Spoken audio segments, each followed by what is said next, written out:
Imagine a moment in our history where the entire future of humanity rests on a single, impossible choice.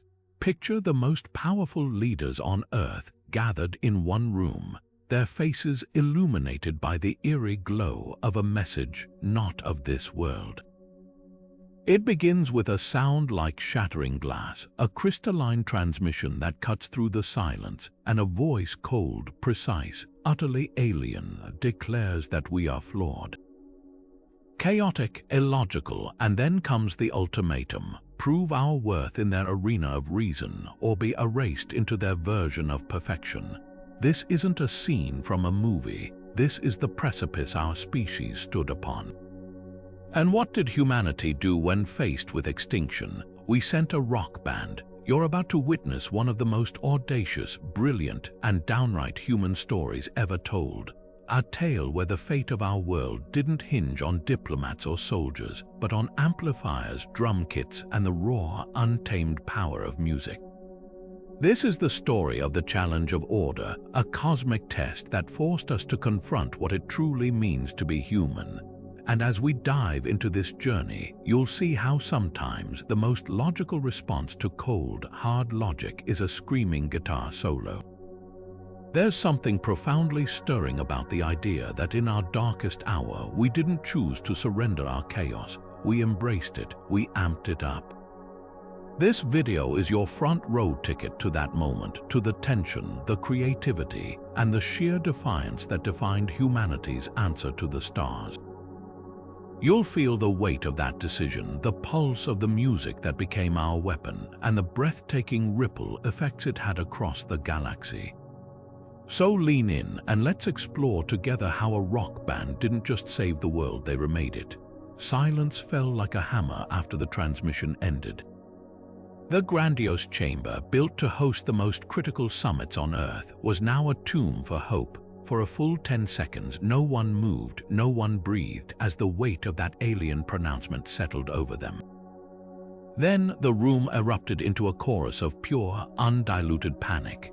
Military advisors shouted over each other, proposing desperate defensive strategies they knew were futile against a civilization that could whisper across the stars. Diplomats fumbled with translation algorithms, trying to pass the cold, formal language of the ultimatum for some loophole, some shred of mercy they could appeal to.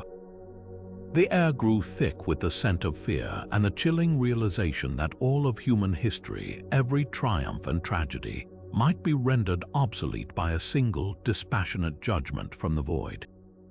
It was in this maelstrom of despair that a single, clear sound cut through the noise, the sharp, definitive crack of a datapad being slammed onto the polished mahogany table. Every head turned. Standing there was Kayla Vance, the youngest person in the room, a cultural attaché most of the senior staff viewed as little more than a glorified intern for the Arts Council. Her title was a footnote, her presence an afterthought, but her eyes burned with a conviction that silenced the generals. She didn't shout, her voice was low, steady, and carried the electric charge of absolute certainty. "You're not listening," she said, her gaze sweeping across the faces of the most powerful people on the planet. "You're hearing a threat, a demand for surrender." But that's not what this is. She pointed a finger toward the ceiling, toward the stars. They didn't send an invasion fleet, they sent a test, a challenge. They think we're a chaotic, emotional flaw in the universe, and they're giving us one chance to prove we're not a mistake. They operate on pure, cold, unfeeling logic. So if we send them our best logic, our smartest scientists, our most lethal soldiers, we are just giving them exactly what they expect. We are confirming their bias. We are showing them a weaker, simpler version of themselves, and we will lose. She took a deep breath, and a wild, almost defiant grin touched her lips. No, if they want to see what humanity truly is, we don't give them a thesis. We give them a concert. We don't send them warriors. We send them the most gloriously, beautifully illogical thing our species has ever created. We send them a rock band. The silence that followed was no longer filled with dread, but with stunned, bewildered possibility. she had reframed their very extinction not as a verdict but as a performance. And humanity was about to play its greatest encore, of course. The room's stunned silence was a fragile thing, and it shattered almost immediately into a storm of protest and outright dismissal. They called her plan a suicidal fantasy, a joke that would doom them all. But Kayla stood her ground, her voice cutting through the noise with a sharp, relentless clarity. She wasn't asking for permission, she was presenting the only viable strategy. What is the one thing their perfect logic cannot account for? She challenged the room. Us, our chaos, our art, it is our only strategic advantage. With the clock ticking down and no better option on the table, a deeply skeptical World Council gave her exactly what she'd asked for, a mandate and a countdown. She had 48 hours to find a band that could, in their words, somehow weaponize a guitar riff and prove her insane theory had any merit at all. She didn't head to a military barracks or a scientific institute. Her first and only stop was the underbelly of the city, a district where the air hummed with the low-frequency thrum of recycled power conduits and the neon signs bled vibrant color onto rain-slicked streets. The destination was a place called the Rusty Valve, a club known less for its decor and more for the raw, unfiltered energy that pulsed from its foundation. Tonight, it was hosting a one-night-only reunion for a band most thought were ghosts, Voidcrawler. Pushing through the heavy, soundproof door was like walking into a physical force. The air itself was thick, vibrating with a deep, primal rhythm that started in your feet and climbed into your ribs. The bass line was a heartbeat, the drums a controlled avalanche, and cutting over it all was the searing, furious wail of a guitar that sounded less like an instrument and more like a soul being torn in two. And there, at the center of the storm, was the band. Lyra, the vocalist, her voice a weapon that swung from a haunting whisper to a guttural scream, commanding the crowd not with words but with pure, raw emotion. On lead guitar, Jax, a man who seemed to be in a violent, beautiful argument with his instrument, every note a defiant answer to a question no one had dared to ask. Kayla didn't try to speak, she just stood there at the back of the crowd, letting the sound waves wash over her. She watched as the music didn't just entertain the audience, it transformed them. It stripped away the weary resignation of their daily lives and replaced it with something ancient and powerful. They weren't just listening, they were feeling collectively, cathartically. A unified pulse of joy, rage, and release. This was it. This was the beautiful, glorious chaos she had tried to describe to the men in suits. This wasn't noise, it was a language more universal than mathematics, more persuasive than any logical argument. It was humanity amplified, and as the final chord of their set rang out, hanging in the air like a challenge, Kayla knew she hadn't just found a band. She had found her weapon. The cloud of post-gig smoke in the cramped backstage room was thick enough to taste, a hazy mix of sweat, stale beer, and the distinct, acrid scent of overworked amplifiers.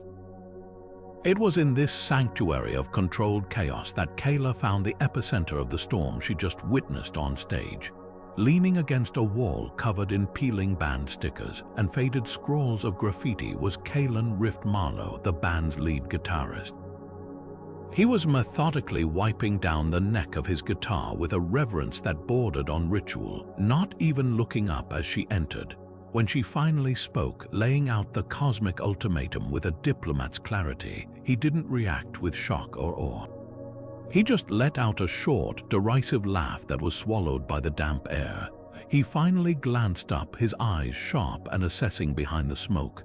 "Let me get this straight," he said, his voice a low, gravelly thing that seemed to carry the echo of his last power chord. "You want us to be intergalactic diplomats?" He gestured vaguely with a guitar pick toward the rest of the band, who were in various states of post-adrenaline collapse. "Lady, we can't even agree on what to order for pizza after a show. Lyra wants vegan, the rhythm section wants triple meat, and I just want someone to finally understand that pineapple is a valid topping. And you think we're gonna go argue logic with some perfect, star-faring mind? He shook his head, turning back to his guitar as if the conversation was already over. The world's ending, and the best idea the suits have is to send the band. That's not a plan, that's the setup for a bad joke, but Kayla didn't flinch. She saw at the slightest flicker in his eyes a quick, almost imperceptible shift from cynical dismissal to something else. It wasn't belief, not yet. It was the raw, undeniable spark of intrigue at the sheer, magnificent absurdity of it all. He was a musician who had built a career on challenging expectations, on finding the most dissonant, beautiful note in a standard scale. And here was the ultimate challenge, the most dissonant proposition in human history. She leaned in, her voice dropping to match his conspiratorial tone. It's not a negotiation, Kalen, it's a performance. Their entire existence is a symphony in one perfect, boring key. I'm not asking you to talk to them. I'm asking you to play for them. I'm asking you to show them everything they've never even dreamed of. I'm asking you to give them a reason to change the station. The silence that followed was different from the one in the council chamber. This one was charged, pregnant with potential. He wasn't looking at his guitar anymore. He was looking at her, and for the first time he was truly listening. Brutus, the band's manager, was a man built like a fortified wall and blessed with the sunny disposition of a black hole. He'd been lurking in the club's shadowy periphery, arms crossed, listening to Kayla's pitch with a look of profound, professional disgust. To him, the end of the world was just another logistical nightmare, a potential breach of contract with the venue's owner. When Kayla finished, he let out a sound that was somewhere between a scoff and a guttural clearing of his throat. Space, he grunted, the single word dripping with skepticism. The humidity control for the gear alone would be a nightmare, and what's the backline situation? Are we expected to trust alien tech because I don't sign off on that? We bring our own rig or the whole thing's a non-starter. He was a fortress of practicality, and Kayla's appeals to cosmic destiny and human salvation just bounced off his sheer, immovable bulk. He saw interstellar travel not as an adventure, but as a touring schedule from hell with no guarantees on rider fulfillment. So she changed tactics. She didn't hand him a document filled with lofty language about duty to the species. She pulled a slim datapad from her jacket and silently slid it across the sticky surface of a nearby amp case. It displayed a single figure, a number so astronomically large it seemed to warp the screen. It was the performance fee authorized by a panicked World Council that had decided if they were going to go out, they might as well go out with a spectacularly expensive bang. Brutus's eyes, previously narrowed in suspicion, went wide. He picked up the datapad, his thick fingers poking at the number as if to check for digital tampering. He scrolled, his brow furrowed, examining the line items for per diems, hazardous environment pay, and a truly eye-watering bonus clause for successful redefinition of interspecies relations. The silence stretched. Then a low, rumbling sound started deep in his chest. It wasn't a laugh. It was the sound of gears turning, of a complex cost-benefit analysis resolving itself at lightning speed. He looked from the number to Kayla, then to the band, and finally gave a single, sharp nod. Fine, he growled, his voice all business, but the light show budget is non-negotiable.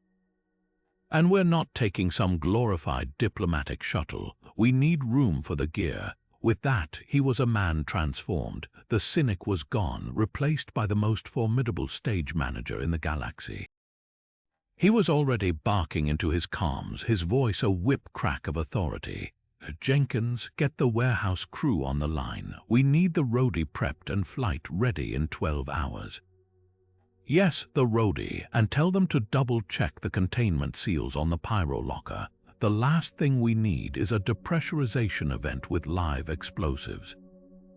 The roadie was their ship, a vessel they'd won in a dubious legal settlement years ago from a promoter who'd failed to pay them. It was a hulking, beat-up old-class sea hauler that had been mothballed in an orbital dock, more a piece of nostalgic junk than a spacecraft. But to Brutus, it was a canvas. It had cargo bays perfectly sized for speaker stacks, internal power conduits that could handle the drain of a full arena-grade laser array, and most importantly, it was theirs. Under his suddenly zealous command, a crew was scrambled, and the old ship was hauled out of retirement, not for a diplomatic mission, but for the biggest gig of all time. The next 48 hours aboard the repurposed hauler, now officially designated the Rhodey, were a symphony of controlled pandemonium. It was less a military operation and more the backstage of the universe's most high-stakes concert, a whirlwind of frantic creativity and clashing personalities all hurtling toward a single, impossible moment. At the heart of the technical storm was Tix, the band's sound engineer and a certified genius who viewed the vacuum of space as a personal insult to physics. He was currently strapped into a harness, suspended before a complex web of wiring that snaked through the cargo bay, his face a pale shade of green. "The acoustics are all wrong," he wailed, his voice trembling as much as his hands. "No atmosphere means no sound propagation.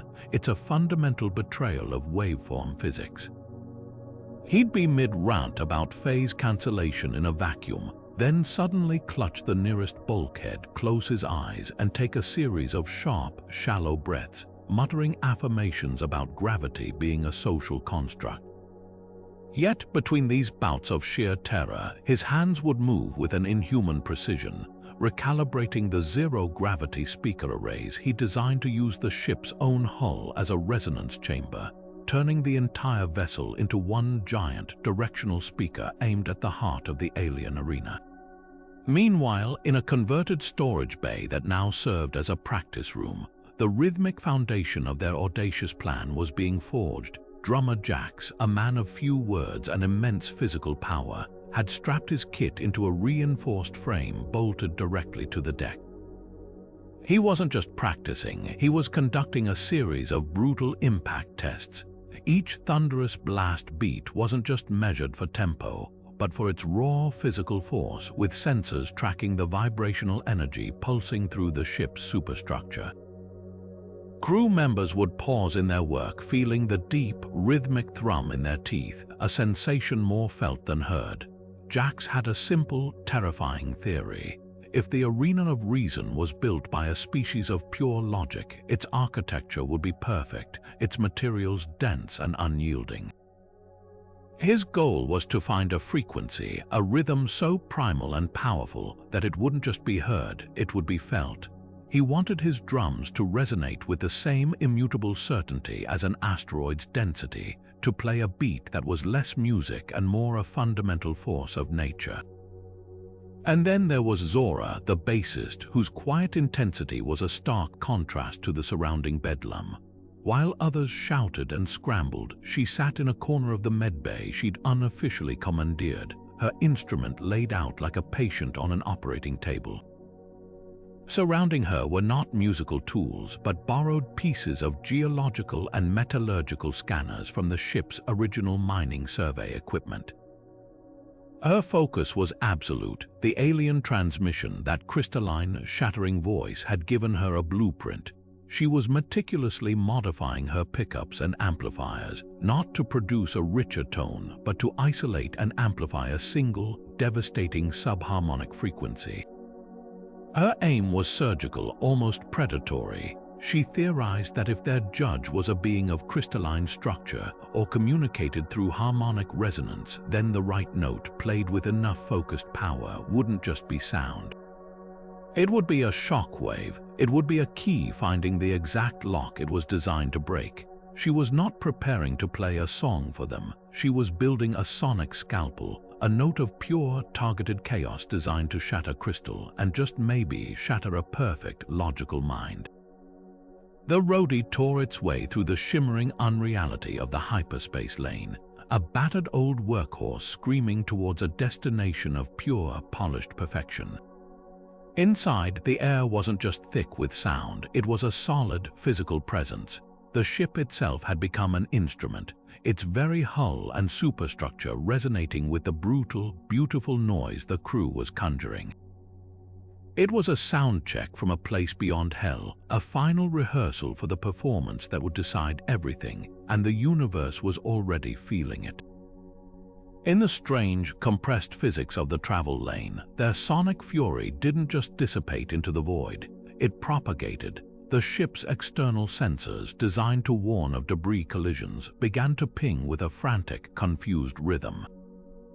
A nearby swarm of icy comets, drifting in the silent darkness for millennia, was suddenly caught in the outermost ripple of the roadie's acoustic wake. The sound, a concentrated wave of pure vibrational energy, hit the first comet not as a noise but as a force. The ancient ice didn't melt or shatter. It pulverized, instantly fracturing into a cloud of glittering, microscopic dust. Then the next comet met the same fate, and the next, until the ship's path was marked by a brief, beautiful, and terrifying nebula of its own, making a perfect, silent testament to the power they were about to unleash. They weren't just traveling to the arena of reason. They were announcing their arrival with a shockwave that turned celestial bodies to powder. Inside, the atmosphere was a paradox of total chaos and absolute focus. Tix, now securely strapped into his engineering station, had mostly conquered his space sickness by surrendering completely to the madness of his task. His screens showed a cascading waterfall of data frequency modulations, resonance harmonics, power drain levels that would have blacked out a small city. He was no longer trying to make space conform to his earthly acoustic principles. He was rewriting the principles themselves, using the ship's hull as a giant tuning fork and the vacuum of space as his amplifier. Every shout from the band was a new data point, a variable to be calculated and integrated into his grand, impossible equation. In the practice bay, the thunder had taken on a new, terrifying quality. With the ship's internal dampeners dialed back to let the sound truly breathe, Jax's drumming was no longer just heard. It was a tectonic event. Each kick of the pedal sent a shudder through the deck plates that you could feel in your bones. Each crack of the snare was a gunshot in the confined space. He wasn't playing a rhythm anymore. He was searching for the resonant frequency of perfection. He imagined the alien arena not as a stage but as a vast, flawless bell, and he was the clapper, determined to find the note that would make it ring until it cracked. And through it all, cutting under the percussive onslaught with a low, predatory growl, was Zora's bass. She had found her note. It was a deep, almost sub-auditory hum that seemed to bypass the ears and vibrate directly in the stomach, a feeling of profound unease-given sound. It was the sonic equivalent of the moment before an earthquake, the held breath of the planet. She would hold it, sustain it, feeding it through her modified gear until the lights in the corridor outside her bay would flicker in sympathy with the wavelength. She wasn't just playing an instrument, she was holding a frequency hostage, nurturing it, waiting for the perfect moment to unleash this carefully cultivated vibration against the crystalline heart of their enemy. The roadie was no longer a ship. It was a weaponized concert hall, a capsule of pure human dissonance screaming towards the most ordered place in the known galaxy. And as it finally shuddered out of hyperspace, the brilliant white marble of the Xylos homeworld hanging in the viewport like a perfect, unwelcome pearl, the noise inside didn't stop. It simply fell into a ready silence. The instruments were quiet, but the air still hummed with their potential energy. The band stood together on the bridge, not looking at diplomats or soldiers, but at the stage. The transition from the roaring, chaotic heart of the roadie to the pristine silence of the Xylos Arena was less like landing and more like being teleported into a waking nightmare of pure geometry. The hangar bay was a cavern of seamless, pearlescent white material that absorbed sound and light with a terrifying efficiency, swallowing the familiar thrum of their ship's engines into a void of absolute quiet. As the ramp lowered, the air that washed over them was scentless, temperatureless, and utterly still, as if they had stepped into a vast, sterile diagram rather than a physical place. The arena itself stretched out before them, a breathtakingly vast amphitheater carved not from stone, but from what appeared to be solid, polished energy, its curves and arches obeying mathematical principles so perfect they felt oppressive. There were no spectators in the traditional sense. Instead, floating in tiered rows that curved up into the impossibly high ceiling were the Xylos themselves, beings of shimmering, crystalline light, holding forms of such flawless symmetry they made the human eye ache. They were silent, completely, unnervingly motionless. Their presence wasn't a welcome, it was an assessment, a cold, patient waiting for data to be presented. At the center of the arena floor, a single figure awaited them. It was taller than the others, its light a denser, colder blue, and its form shifted with a slow, precise rhythm that suggested a heart beating not with blood but with immutable calculation. As the band approached, their boots making no sound on the impossibly smooth floor, the being didn't turn. It simply spoke, and its voice was the same one from the transmission, a cascade of crystalline notes that formed words with the cold, sharp edge of a diamond being cut. It held no emotion, no curiosity, no malice. It was a statement of fact, as neutral and dispassionate as a star's coordinates. Your vessel's approach was registered as a localized gravitational anomaly. It stated, the words hanging in the air like frozen notes. Your emissions disrupted a nearby orbital debris field with 97.4% efficiency, an illogical expenditure of energy for transit. Your cacophony precedes you. The being finally turned, and where a face might have been, there was only a subtly shifting pattern of intricate mandala-like light. You are here to demonstrate your species' claim to a valid, ordered existence. Begin your presentation of order. The weight of that command was a physical pressure. It wasn't an invitation, it was a demand for proof, delivered in a tone that suggested they had already failed by the very nature of their chaotic arrival. It was the ultimate test, and the judge had already made up its mind. This was the moment everything had been leading toward. Kayla Vance stood just behind the band, her breath caught in her throat. All the grand theories, the desperate arguments made in that council chamber, boiled down to this single, silent second.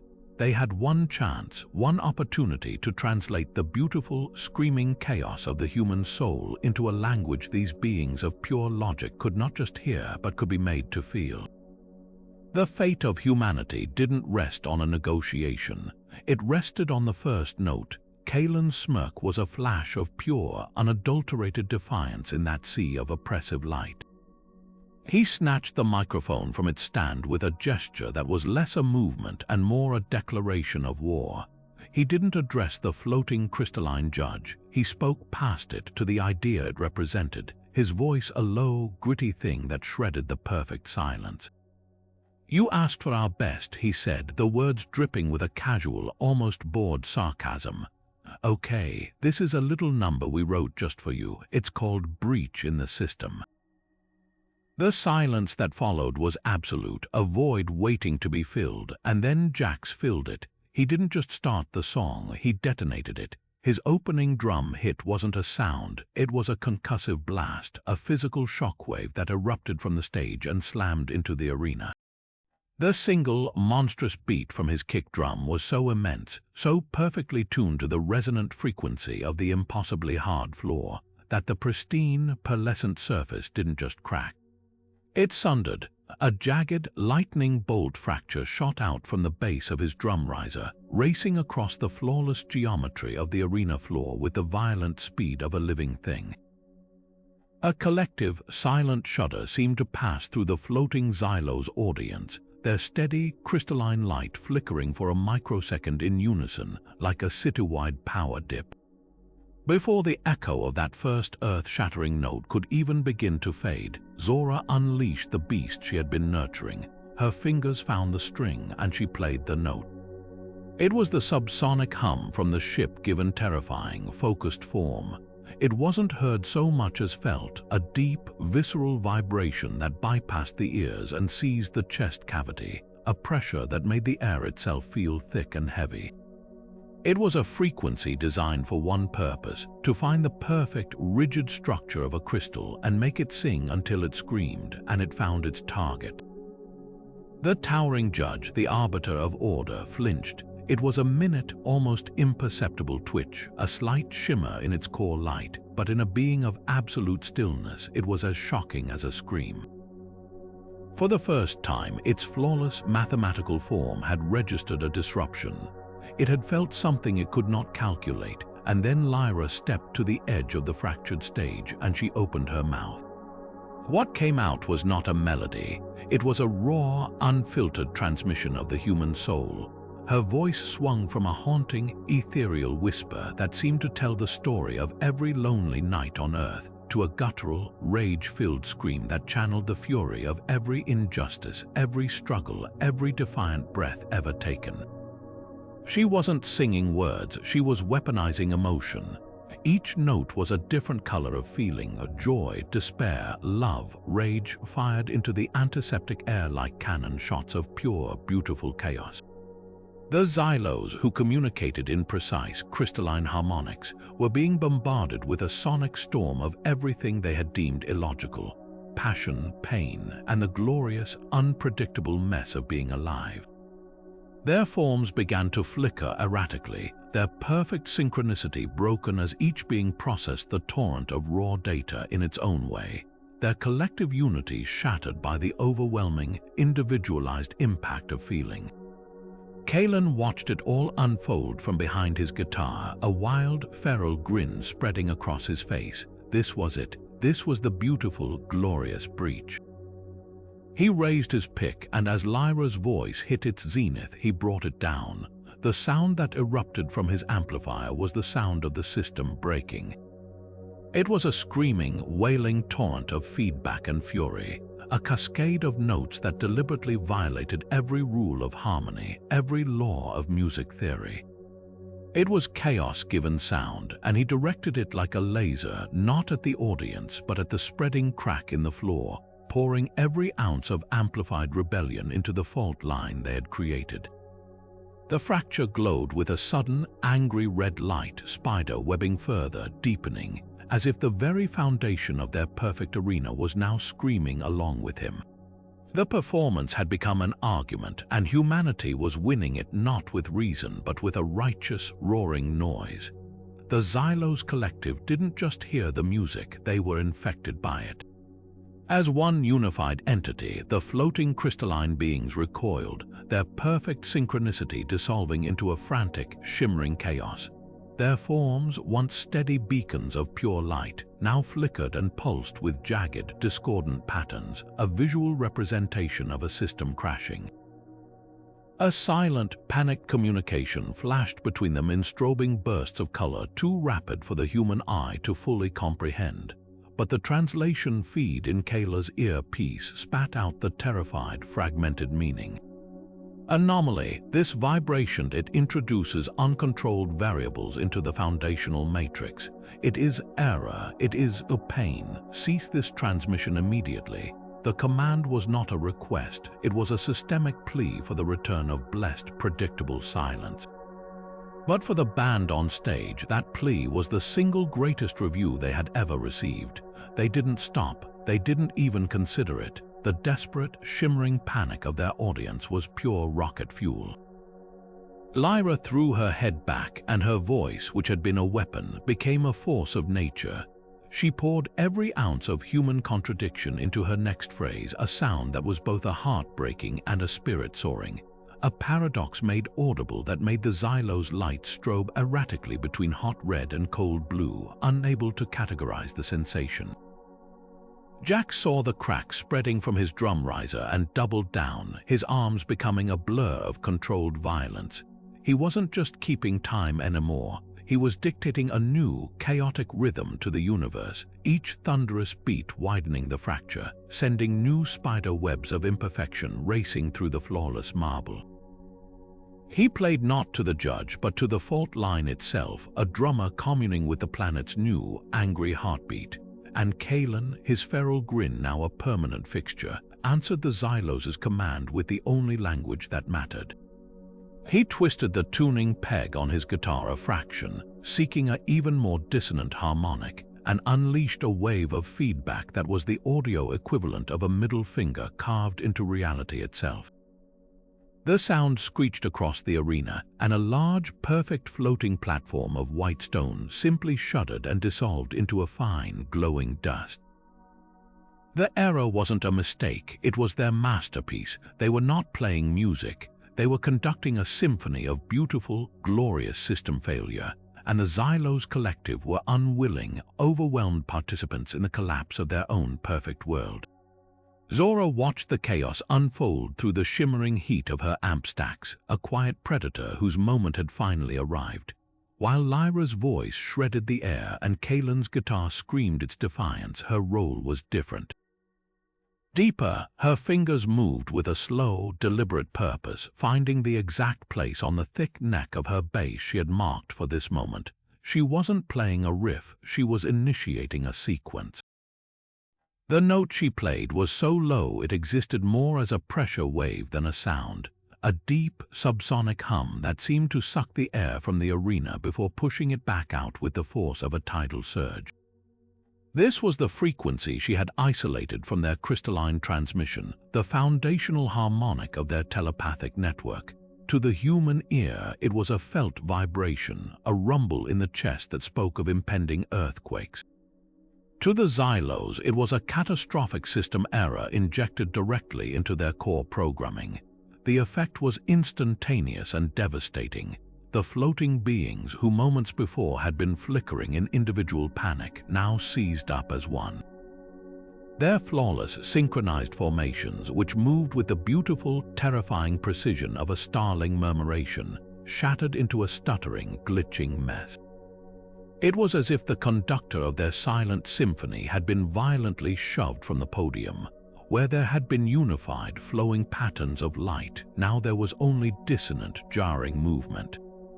One cluster of Xylos would drift left while another jerked violently right, their paths crossing and colliding in silent, sparking impacts.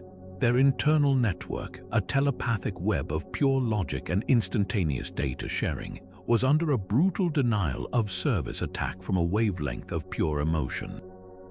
Zora's bass note was the carrier wave, and Lyra's screams, Jax's percussive detonations, and Kaelin's screaming feedback were the devastating payload being broadcast on it.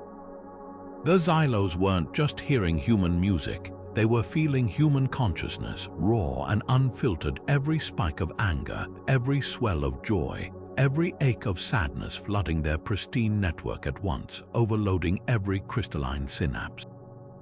Their perfect challenge, the arena of reason itself, didn't just fail, it transformed. The rigid, geometric test of order crumbled away, not into silence, but into something far more profound. It became a dialogue, a screaming, chaotic, beautiful, and horrifying first contact, where the only language being spoken was the untamed, glorious noise of the human soul. The foundation of their entire logical existence was being rewritten in real time by a 4/4 beat and a note so low it could crack a planet. And high above the fractured stage, strapped into his engineering pulpit like a mad captain riding a tsunami, Tix finally found his moment of perfect, glorious clarity. The fear that had twisted his stomach during the entire journey was gone, burned away not by courage, but by a technician's sheer, unadulterated fury at the oppressive, monochrome silence of this place.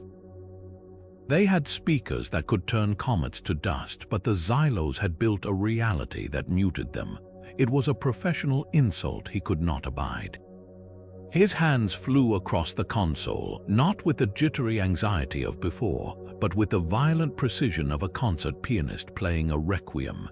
He bypassed every safety protocol, rerouted every ounce of the ship's power directly into the external array, and with a final, triumphant slam of his fist on a large, red button he'd labeled because awesome, he unleashed hell.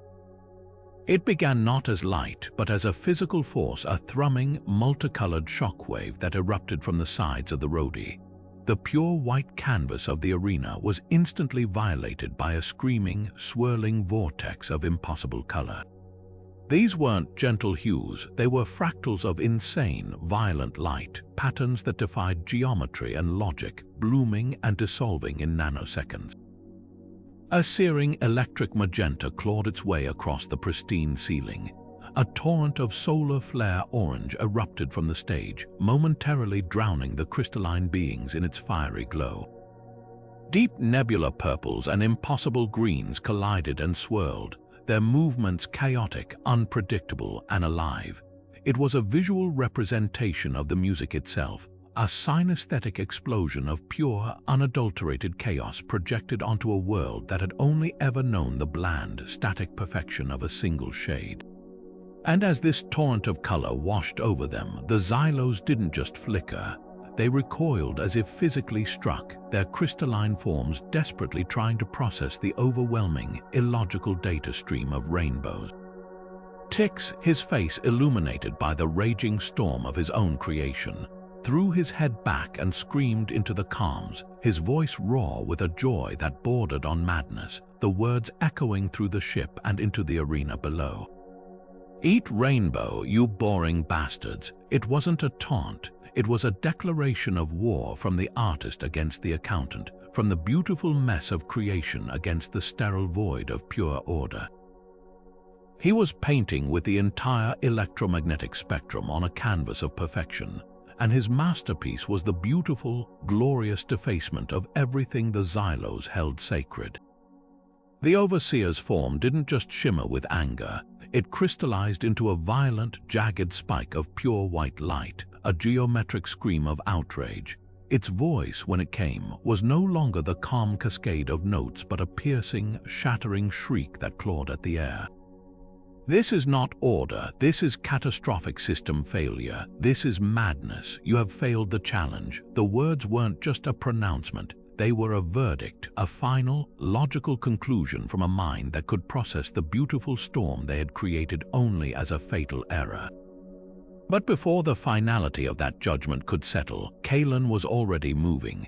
With a wild, reckless energy that was the absolute antithesis of Xylos' precision, he launched himself from the stage, his boots scrabbling for purchase on the fractured marble before he vaulted directly onto the central monitoring console that was the Overseer's interface with the arena. He stood there, a sweaty, chaotic human silhouette backlit by the furious, strobing light of the enraged crystalline being, his guitar hanging from his shoulder like a weapon of war. He didn't plead, he didn't negotiate. He threw his head back and screamed his rebuttal directly into the Overseer's core, his voice raw and hoarse and utterly, perfectly human. "No, you don't get it. This isn't failure. This is the answer. This is humanity, unpredictable, passionate, and louder than your silence will ever be." He slammed his hand against the strings of his guitar, producing a discordant, feedback-laden crunch that was the audio equivalent of his words. "You call this madness. We call it living. You call it chaos. We call it creation. Your perfection is just a cage you built for yourselves, a quiet, lonely prison where nothing new ever happens. You asked us to prove we were worthy of existing, and this," he gestured wildly to the fractured stage, to the band still pouring their souls into the storm, to the Xylos flickering in disarray. "This messy, glorious, imperfect noise is our proof. We are worthy because we feel. We are worthy because we break things and build new ones. We are worthy because we can take a single, silent note and turn it into a symphony of everything we are." In that moment, he wasn't just a musician on a console. He was every artist, every rebel, every dreamer who had ever looked at a rigid system and asked a simple, devastating question: what if we tried it this way instead? He was the embodiment of the beautiful, illogical gamble that had brought them here, and his defiance was the final, unassailable argument in their defense. It wasn't an attack, that was the genius of it, the final, masterful twist in their performance. The raw, emotional power of Kalen's vocals, paired with a blistering guitar solo that seemed to weep and rage at the same time, didn't assault the Xylos. It didn't try to shatter them. Instead, it did something far more profound, far more dangerous to their ordered existence. It found a harmonic key to a door they had locked away eons ago. The sound resonated not against their crystalline forms, but deep within the core of their shared psyche, vibrating with a frequency that echoed a long-suppressed, almost mythical part of their own history. It was a memory of individuality, a ghost of emotion, a forgotten echo of what they might have been before they chose the sterile safety of perfect unity. For a species that communicated in flawless, synchronized light, the first sign of the change was a subtle, terrifying desynchronization. One of the smaller Xylos, floating near the back of the formation, began to pulse with a soft, amber glow that was completely out of phase with the frantic, panicked strobes of its peers. Its light didn't flicker in confusion. It swelled and faded in a slow, rhythmic pattern that mirrored the throbbing backbeat Jax was hammering out on the drums. Then another being, this one closer to the fractured stage, began to actually sway. It was a minute, almost imperceptible movement, a gentle rocking from side to side that defied every law of its physics and culture. Its form, usually held in a state of absolute geometric stillness, was now moving to an internal rhythm it could not control, a beat it had not been given permission to feel. The overseer's shriek of outrage faltered, the piercing white light of its form dimming for a fraction of a second as it processed this new, impossible data stream. It wasn't just an external assault, it was an internal rebellion. The human music wasn't a virus crashing their system. It was a key, unlocking a subroutine they had deactivated for their own survival. Kalen's voice, cracking with the strain of pure, unfiltered feeling, wasn't just sound, it was a carrier wave for experiences the Xylos had never allowed themselves to know. The ache of loneliness that makes connection precious, the spike of anger that fuels change, the overwhelming swell of joy that has no purpose other than to be. They were feeling for the first time, and the sensation was so terrifyingly beautiful that it short-circuited their logical imperative to shut it down. A few more joined the first, their movements hesitant at first, then more confident, their lights shifting from the cold blues and whites of pure logic to warm, unfamiliar golds and deep, passionate crimsons. They weren't being conquered by humanity's chaos, they were being reminded of their own. The arena of reason was no longer a court, it had become a dance floor, and the first awkward, glorious steps of a new future were being taken to the beat of a human rock song. The pristine architecture of the arena of reason began to break down at a fundamental level, its core programming seized by a cascade of errors it was never designed to process. The flawless white surfaces, which had absorbed sound with such terrifying efficiency, now began to fracture and spiderweb with glowing, angry lines of crimson light, as if the very substrate of the place was bleeding. Overhead, the floating geometric platforms that housed the Xylos audience shuddered and lost their perfect synchronicity, drifting into chaotic, uncontrolled orbits that sent the panicked crystalline beings scattering like leaves in a storm. The central monitoring console where Kalen stood began to smoke, its interface screens overloading with a torrent of mathematical gibberish. Equations dissolved into fractals, logical proofs melted into abstract art, and the cold, calculated voice of the system began to stutter and warp, its crystalline tones distorting into something raw and almost pained. Paradox detected, it stammered, the words glitching in and out of existence. Input does not compute, emotional data stream unquantifiable. The band saw the system failing and instinctively, brilliantly, leaned into the breakdown. They recognized this not as a collapse but as the ultimate solo, a chance to improvise with reality itself.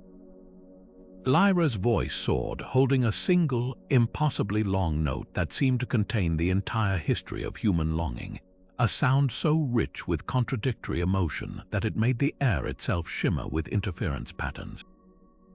Jax abandoned his complex rhythms and began to hammer out a simple, primal, heartbeat-like thump that echoed the first drum our ancestors ever beat around a fire, a rhythm older than logic itself.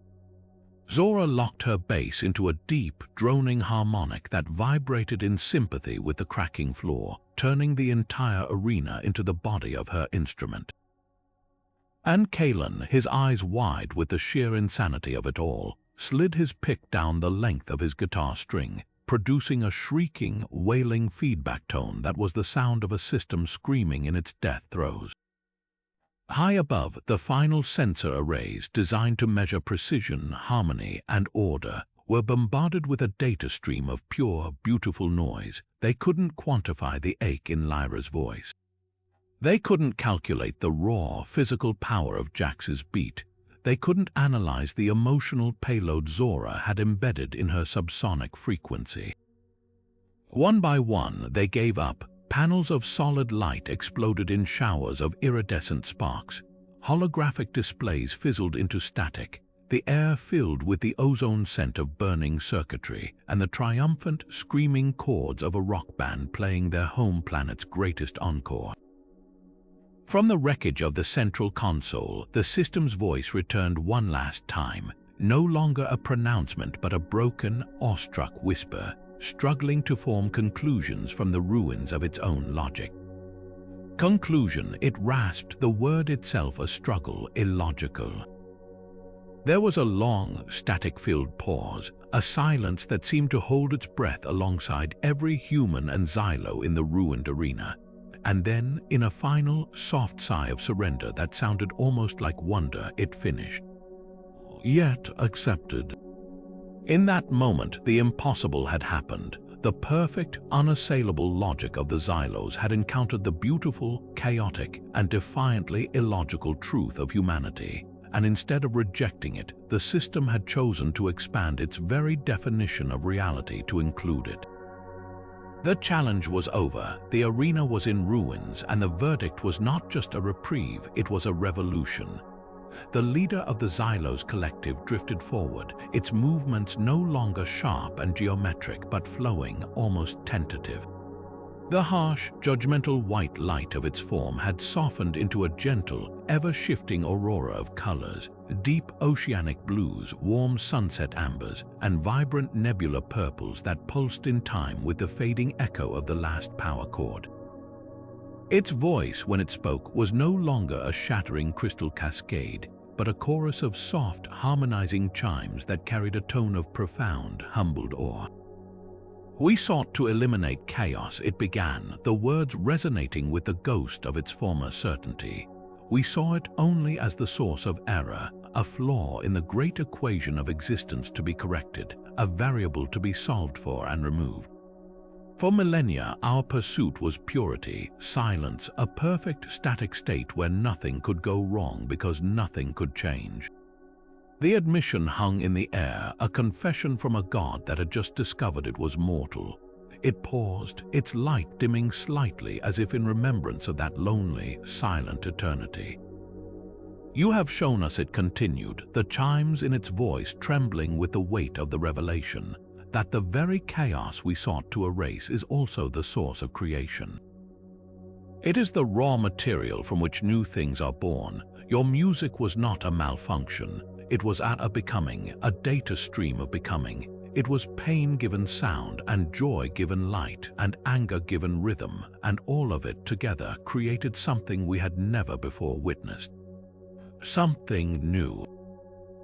The being seemed to gather itself, its form shimmering with a newfound, warm intensity as it focused on the sweaty, exhausted, triumphant humans before it. Your rock band, it said, investing the unfamiliar term with a sense of immense cosmic significance, is a formidable champion indeed. You did not come to win a challenge. You came to teach us a new language, and we are finally ready to learn. The silence that followed the system's final, awestruck verdict was not the dead, sterile quiet of before, but something entirely new. It was a silence of held breath, of processing, of a universe of possibilities suddenly thrown wide open. the leader of the Xylos drifted forward, its form now a calm, swirling nebula of soft light, and it did not speak of defeat or surrender. Instead, it made a request, a proposal so human in its unexpectedness that it left the band momentarily speechless. It spoke of a treaty, but not one of subjugation or forced assimilation. It proposed an exchange, a cultural bridge built not on the cold pillars of logic, but on the vibrant, chaotic foundation of the art they had just witnessed. They formally requested access to the complete recorded works of Voidcrawler, a library of what they termed emotional data streams for their people to study and perhaps to feel. Before the sheer wonder of the moment could fully settle, the crystalline being added a second, even more astonishing query. It asked with a tone of genuine, almost shy curiosity, if the artists would consider expanding their performance itinerary to include other worlds within their collective. The concept of a galaxy-wide tour was floated into the air, a phrase so absurdly grand it should have been laughable. But in the context of the shattered arena and the humming, emotionally charged air, it felt like the most logical next step in history. The band members looked at each other, a slow grin spreading across their faces as the reality of the offer sank in. Lyra opened her mouth, likely to say something profound about the power of music uniting the stars, but she was cut off by a sound as jarring and definitive as Jax's opening drum hit. It was the sound of Brutus clearing his throat with the force of a tectonic plate shifting. He stepped forward, his bulk a comforting, familiar anchor in the surreal scene, and he planted his feet firmly on the cracked marble. He stared directly into the shimmering light of the Xylos leader, and his expression was not one of awe, but of pure, unadulterated business.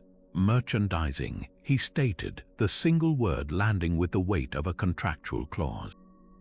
The Xylos leader's light pulsed gently, a clear sign of processing the unfamiliar term.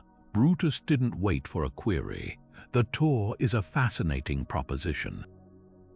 Logistically nightmarish but fascinating. However, any cultural exchange of this magnitude requires a sustainable revenue model to facilitate its long-term viability. He began to pace, his hands gesturing as he outlined the framework of a truly interstellar enterprise. We're going to need exclusive licensing agreements for the manufacture and distribution of Voidcrawler merchandise across all affiliated systems. We're talking about spectral form, fitting wearable apparel, resonant crystal data chips pre-loaded with the albums, and of course, high-fidelity holographic projectors for live performance simulcasts. He stopped and fixed the Xylos with a look that had made promoters on 5 continents break into a cold sweat. And the tour rider, this is non-negotiable. We will require pre-staged, compatible backline equipment meeting our very specific technical specifications at every venue. The atmospheric composition backstage must be maintained at a perfect Earth standard nitrogen-oxygen mix. And we will need a dedicated, local logistical team to handle crowd control for sentient beings of various geometric configurations. In that moment, Brutus wasn't just a manager, he was a diplomat forging a new kind of interstellar accord, one built on copyright law, profit margins, and the absolute non-negotiable necessity of a well-stocked green room. The fate of 2 species now hinged on the fine print of a contract, and he was the only man in the galaxy who could write it. As the roadie's engines began to cycle up with a low, familiar hum that felt like home, its cargo bays were no longer filled with just their own gear. Stacked carefully alongside the speaker cabinets and laser arrays were crates of the most exotic, beautiful material any of them had ever seen, Xylos harmonic crystals. They pulsed with a soft, internal light, and when Tix had nervously tapped one with a wrench, it had resonated with a pure, perfect tone that lasted for a full minute, promising audio fidelity beyond any human-made amplifier. It was a fee, a gift, and a promise all rolled into one. Kalen stood at the top of the loading ramp, one hand resting on the cold metal hull, and looked back at the world they were leaving. The Arena of Reason was still a beautiful wreck, a monument to their beautiful noise, but the sky above it was no longer a sterile, pearlescent white. It was alive. Swirls of color danced through its Xylos beings, now individuals, experimenting with their newfound emotional spectrum, painting the heavens with joy and curiosity and everything in between. It was a world waking up from a million-year nap, and it was stretching its limbs in a rainbow. He felt Elara step up beside him, her presence a quiet comfort amid the lingering adrenaline. She didn't say anything, just followed his gaze out to the vibrant, chaotic masterpiece they had helped create. A slow, easy grin spread across Kalen's face, the kind that comes not from winning, but from the sheer, absurd wonder of it all. He shook his head, his voice a mix of awe and that classic, understated sarcasm that was his trademark. Turns out we're pretty good diplomats after all. He let the statement hang in the air for a second, then shot her a sidelong glance, the grin widening. Who knew? The word diplomats felt strange in his mouth, a term that belonged to men in suits with briefcases, not to musicians with sweat-soaked shirts and ringing ears. But then, the old definitions didn't seem to apply anymore. Diplomacy wasn't about quiet words in a sterile room. It had been about the loudest, most honest conversation imaginable. It was about speaking a truth so raw and real that it couldn't be ignored, even by a species that had forgotten what truth felt like. They hadn't negotiated, they had shared. They hadn't argued, they had expressed, and in doing so, they had built a bridge made not of treaties, but of guitar strings and drumheads, a connection strong enough to hold two civilizations.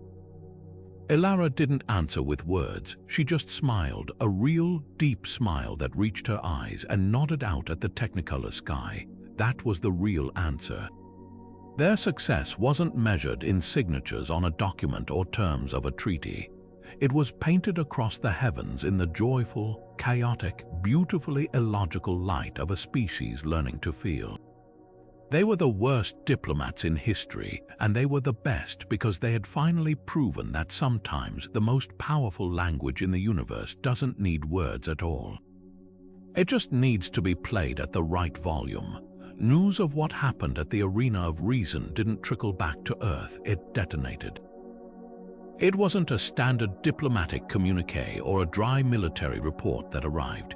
It was a raw, unfiltered data burst, a recording of the entire performance, intercepted and rebroadcast by 100 amateur satellite arrays before any world government could even think about censoring it.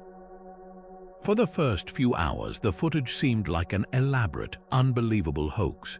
People watched on their screens, seeing the impossible. The crack in the pristine floor, the frantic, strobing alien lights, the wild defiance of the band, and finally, the system's whispered, awestruck surrender. The reality was so grand, so utterly audacious, that it took a moment for the truth to truly sink in. Humanity hadn't been saved by a fleet of warships or a brilliant scientific treatise. It had been saved by a screaming guitar solo, and then the dam broke. The celebration that erupted across the planet was unlike anything in recorded history. This wasn't the relieved, quiet gratitude following a narrowly averted disaster. This was a roaring, cathartic, planet-wide explosion of pure, unadulterated joy. It was a victory party for the human spirit itself. In the underground clubs of Neo-Tokyo, where the air was already thick with the thrum of bass and the glow of neon, the revelry didn't just continue, it ascended to a new level of intensity. The DJ, in a moment of beautiful, spontaneous coordination across continents, queued up the leaked audio of Voidcrawler's performance. As that first, earth-shattering drum hit from jacks echoed through the sound systems, the dance floors didn't just vibrate, they erupted. Strangers became family in an instant, embracing, shouting the lyrics they just learned, their movements a physical expression of the defiance they had just witnessed. The music was no longer just entertainment, it was a battle cry they had all won together.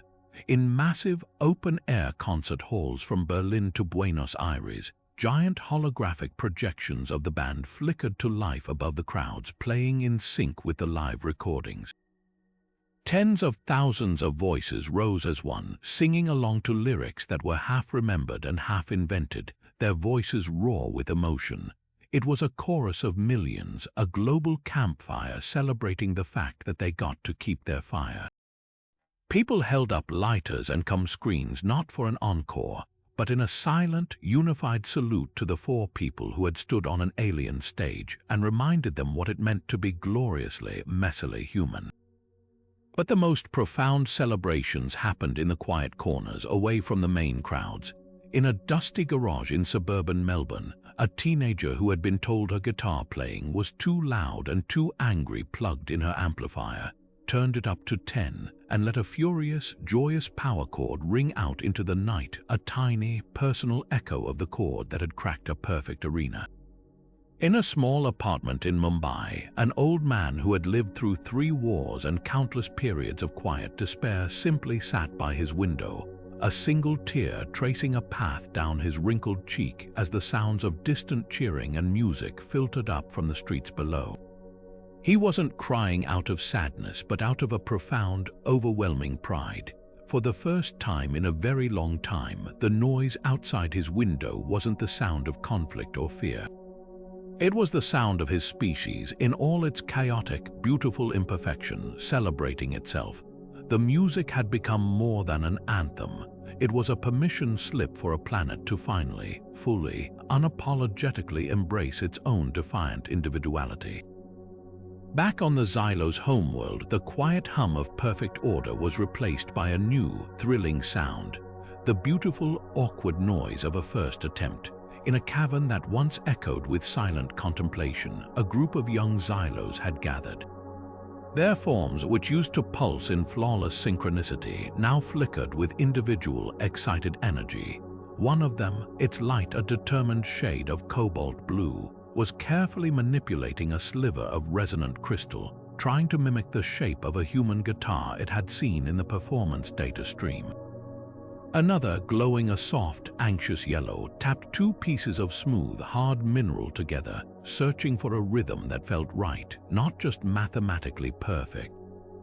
They weren't striving for harmony in the old sense. They were chasing a feeling, a raw and glorious expression that was uniquely their own. Their first chords were dissonant, their timing was a mess, and it was the most beautiful sound their world had ever known because it was theirs. They weren't just playing music, they were building a new identity, one power chord at a time.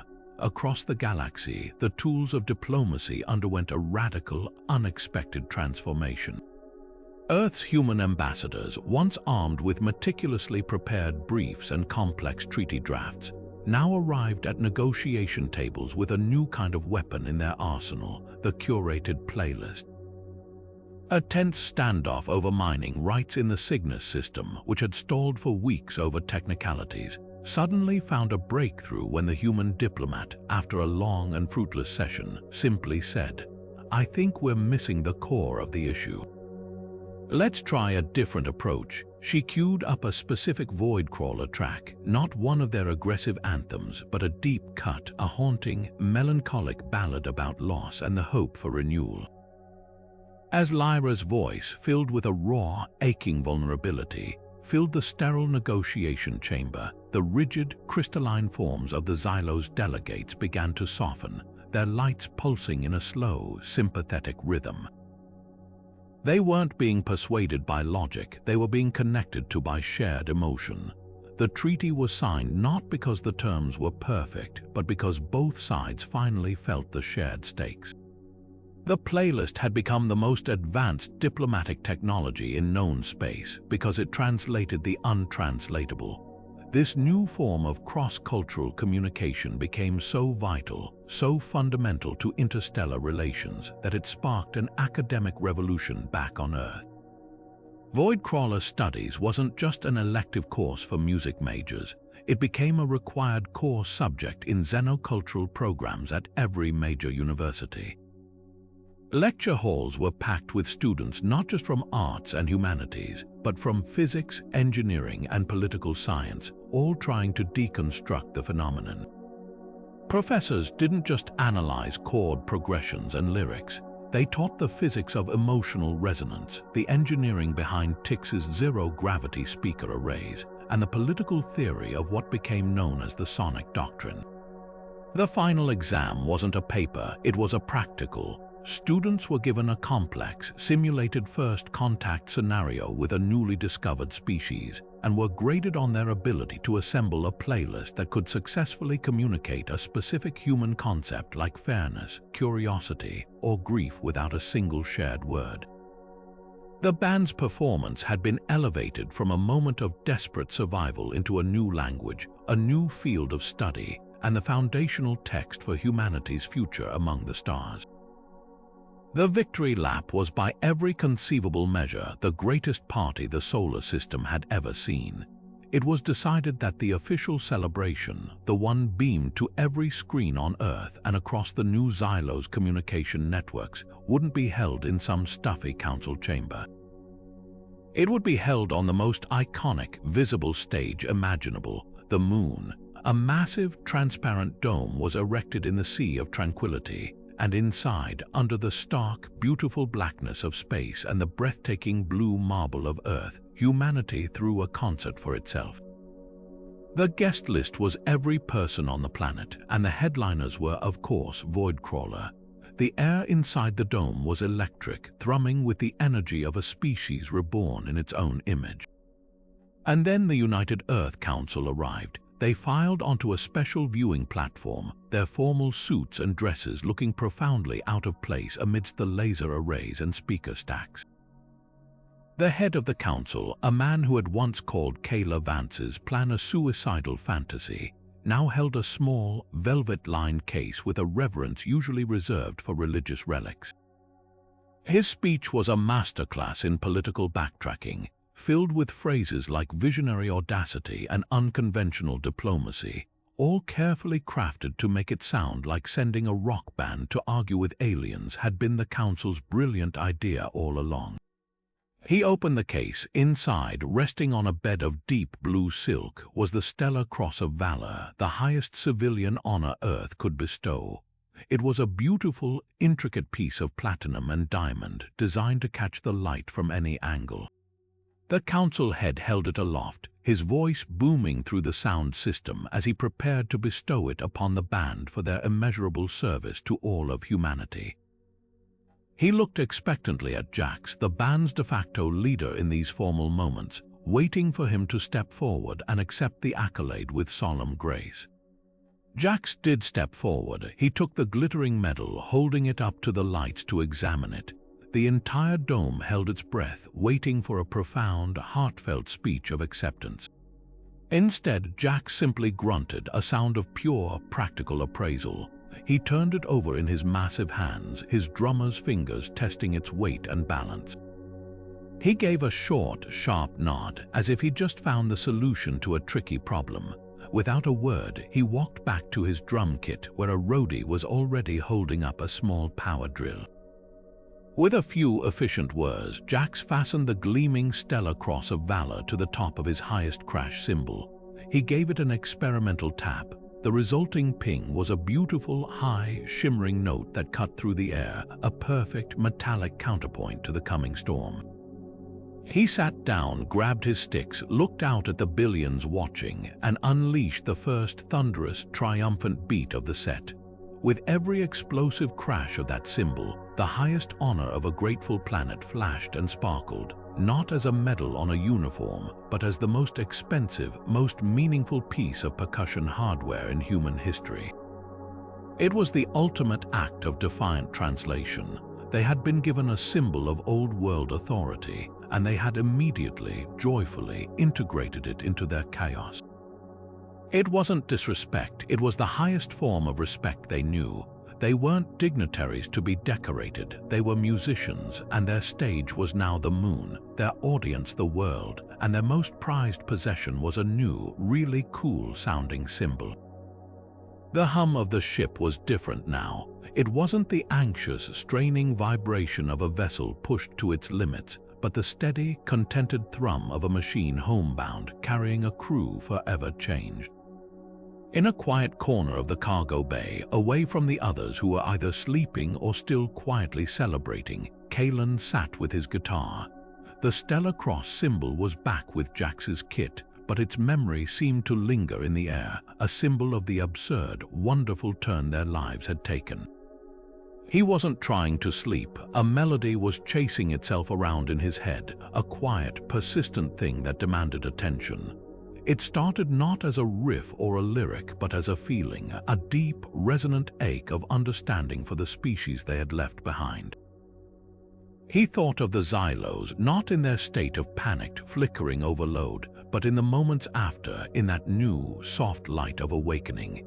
He imagined the profound silence they had lived in for eons, a silence so complete it wasn't peaceful but sterile. A universe without a single note. The concept was so terrifyingly lonely it made his chest tighten. His fingers found a series of slow, clean chords on the guitar, notes that rang with a crystalline purity, echoing the arena's architecture but imbued with a warmth it had never known. This wasn't the sound of shattering that perfection, it was the sound of something growing within it. The song began to form itself almost of its own accord. He called it Symphony of the Silent. It was unlike anything Voidcrawler had ever written. There were no screaming vocals, no blistering solos designed to overwhelm.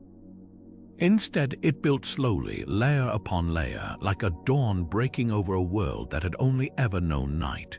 The foundation was Zora's domain, a deep, patient, subsonic pulse that was the song's heartbeat, the echo of that first, lonely silence. Over that, he wove a delicate, almost hesitant guitar line that sounded like the first tentative steps of a new sense, the first flicker of individual colored light in a monochrome world. He wasn't writing a conquest anthem, he was writing an origin story. The music charted the Xylos' journey from that absolute, logical quiet to the beautiful, terrifying moment they first felt the vibration of Jax's drumbeat in their very core. It was a map of their awakening, a translation of their experience into a language they themselves were only just beginning to learn. As he played, he realized this was the true answer to their challenge, the final, unassailable argument they hadn't even known they needed to make. They hadn't just brought noise to the silent, they had listened to the silence first, understood its profound emptiness, and then offered a gift. They had given the Xylos a mirror, and in it the Xylos had seen not a flaw to be erased, but a potential to be realized, a symphony waiting to be played. When he finally put the guitar down, the ship was quieter still, as if holding its breath. The mission was no longer about being the loudest, the most chaotic, the most defiantly human in the face of cold logic. That had been the opening argument, the necessary breach in the wall. This now was what came after. This was the connection. The message had evolved from a scream into a conversation, from a weaponized concert into a genuine, heartfelt message sent across the void. A simple, powerful statement wrapped in a melody. You are not alone. And we are so glad you found your voice. The silence that followed their lunar triumph wasn't the empty kind, but the deep, satisfying quiet of a job impossibly well done. It was a silence that hummed with the memory of noise, a planet finally at peace with its own beautiful cacophony. For a few precious weeks, life aboard the Rhodey settled into a rhythm far stranger than any they'd ever played, a rhythm of normalcy. Brutus was happily engrossed in the mind-boggling logistics of interstellar copyright law. Tix was using a sliver of Xylos crystal to finally achieve what he called perfect tonal warmth in the shower speakers, and the band was simply enjoying the novel concept of a vacation that didn't involve saving the world. That's when the new transmission hit. It didn't arrive with the shattering glass cascade of the Xylos ultimatum. This was different. It filtered into their comms system like smoke, a low, atonal hum that seemed to phase in and out of reality itself. There was no voice, no visual, just a string of raw data that resolved itself into text on their main viewer, each word appearing with the slow, deliberate certainty of a stone sinking into deep water. We have monitored the resonant frequencies of your conflict resolution methodology. Your rock band configuration intrigues us. We issue the challenge of resonance. And then, as abruptly as it had arrived, the signal vanished, leaving only its cryptic summons hanging in the air. There was no threat, no demand for surrender, just a simple, profound statement of interest that felt, in its own way, far more intimidating than the Xylos' cold judgment ever had. This wasn't a test of order versus chaos. This was something else entirely. The word resonance implied a deeper understanding, an appreciation not for the blunt force of their noise, but for the specific, vibrational language they had weaponized. They weren't being challenged to prove their worth. They were being invited to a conversation by a species that had clearly been listening very, very closely. The band looked from the screen to each other, the weight of this new, unknown frontier settling over them. And then, as if a single switch had been thrown in all four of their minds, the same realization dawned. Grins spread across their faces, not the feral, defiant grins of the arena, but the bright, eager smiles of musicians who had just been handed the ultimate gig. They didn't need to discuss it, they didn't need to vote. In perfect, synchronized unison, they voiced the only logical conclusion: we're gonna need a bigger ship. The roadie tore into the hyperspace lane once again, but it was a different beast entirely. The battered, pragmatic gray hull of the old hauler was now a riot of color, a permanent testament to their first interstellar review. Swirls of vibrant Xylos light paint coiled around its superstructure, pulsing with a soft, internal luminescence that bled rainbows into the unnatural darkness of the travel dimension.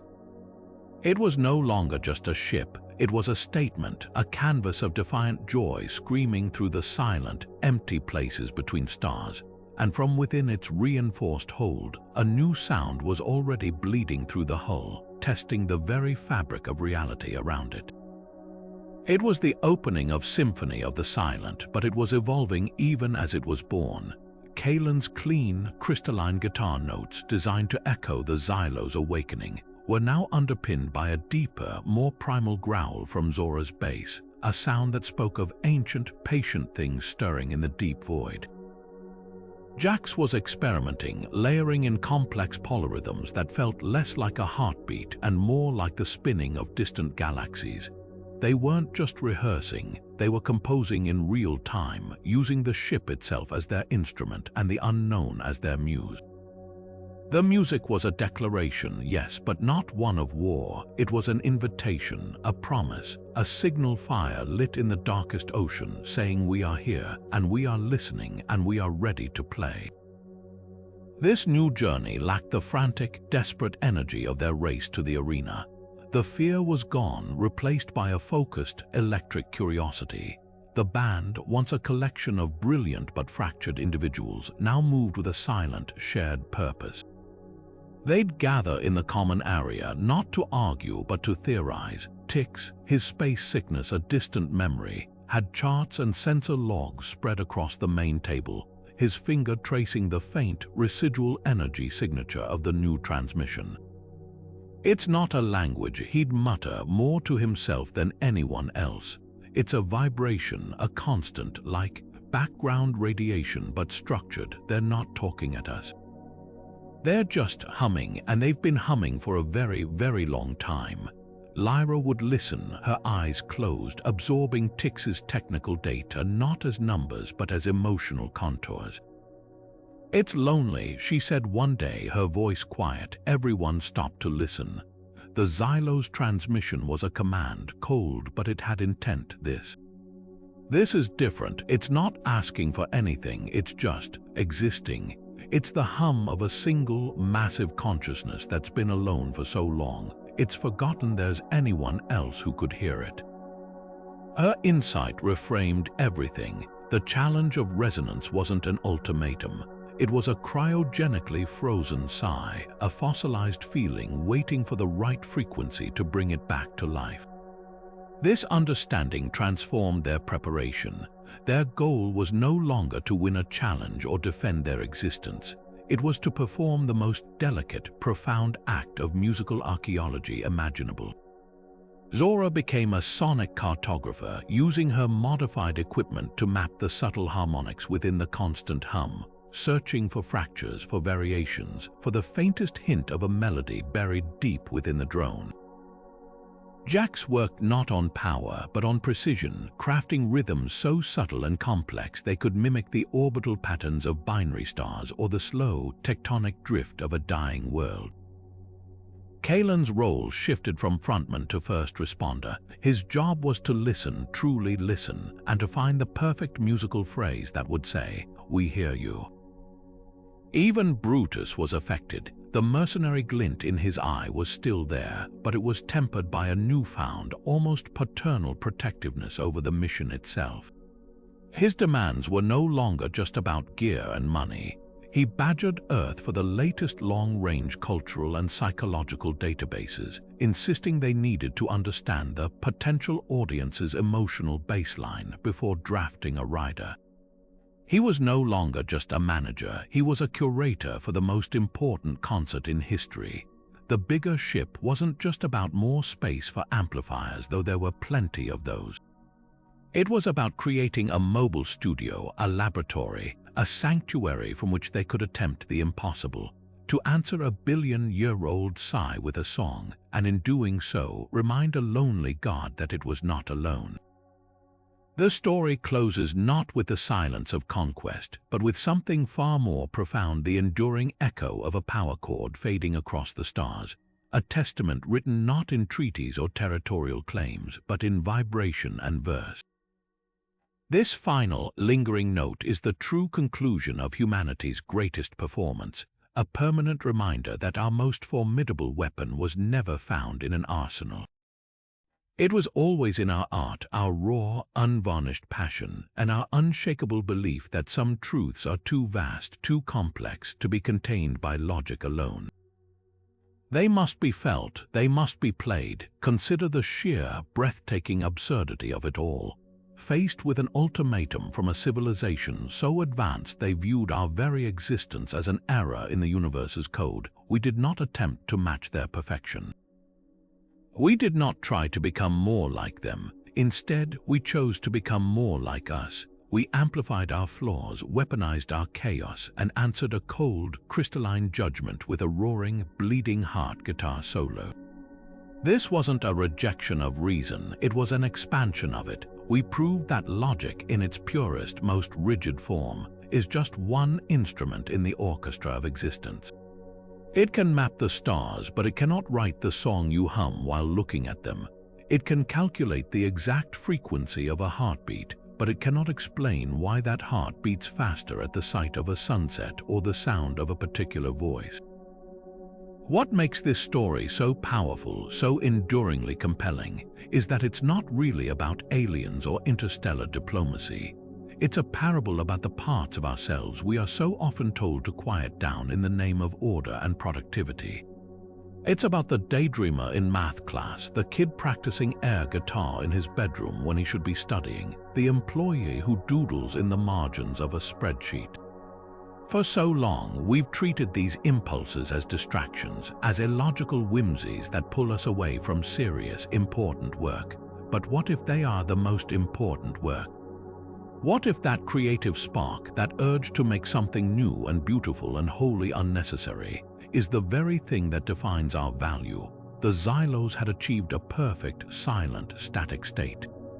They had solved every equation and eliminated every variable. And in doing so, they had built a gilded cage around their own souls, a paradise with no music and no meaning. This is the ultimate lesson echoing in that fading power chord. Our greatest strength isn't our intelligence or our technology, though those are formidable tools. It is our glorious, frustrating, and magnificent imperfection. Our ability to find joy in dissonance, to create beauty from pain, to build communities around shared feelings rather than just shared facts. The band didn't win by being the most orderly, they won by being the most human. They offered their audience not a superior argument, but a shared experience, a moment of collective catharsis that reminded the Xylos of a part of themselves they had walled off for their own protection. They didn't conquer, they connected, and in that connection they didn't just save humanity, they liberated their judges too, offering them the key to their own cage. So the next time you're faced with an impossible problem, a challenge that seems to demand you become colder, harder, and more rigid to solve it, remember the lesson of the arena.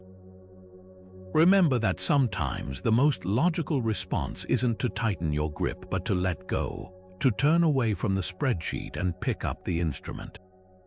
To turn up the music that makes you feel alive, because the universe, for all its silent, terrifying vastness, isn't waiting for us to finally achieve perfect, error-free silence.